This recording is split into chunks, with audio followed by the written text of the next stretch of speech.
come you didn't say anything at the moment? Honestly, I don't even remember him saying that, so it's not anything I've said. You know, I think the data is very clear on the vaccinations. You're much less likely to be hospitalized or die if you're vaccinated. If you look, I think the hospitalizations skew 4-to-1 in favor of people who are unvaccinated, which really is understating the difference because most people are vaccinated. So you have a big pool and you're getting this many hospitalizations, a smaller pool of unvaccinated are leading to this many hospitalizations. So that's just the reality. Now, what we did yesterday was say, okay, this is something we've made available for all. We worked really hard. We were very successful in distributing it. But to take somebody's job away as a result of these are cops, these are firefighters. These people have been on the front lines for us for this whole pandemic. And if someone needed their help, whether they were COVID positive or not, these guys were on the scene. They were there supporting them. Many of these firefighters and police officers have already recovered from COVID. And so I think this idea of using government coercion and force, one, is going to backfire. And you've already seen, since Biden's announcement, a decline in vaccine uptake. We'll see if that's durable. I hope not.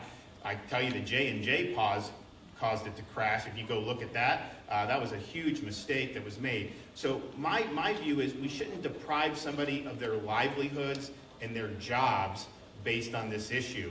I think some of those folks who've recovered from COVID, I think they have good protection. That's been clear in every study that's been done, and so you understand kind of where they're coming from. There are some of those folks who may make a decision that's not ultimately the right decision for them. I can tell you there's obviously people that have been hospitalized who probably wouldn't have been, had they done that. And I think people understand that. That data has been very clear. I just don't think that decision should be used to cast aside people who've served our communities for years and years and years. And anytime one of the guys from Gainesville that we had yesterday, he was down on the pile in Surfside helping out. That was a hazardous environment there, and yet they're doing it. They didn't ask any questions. So now you're going to turn around and you're going to fire them over this decision. That's just not how it is. And so my view is you stand by the folks that have stood by us.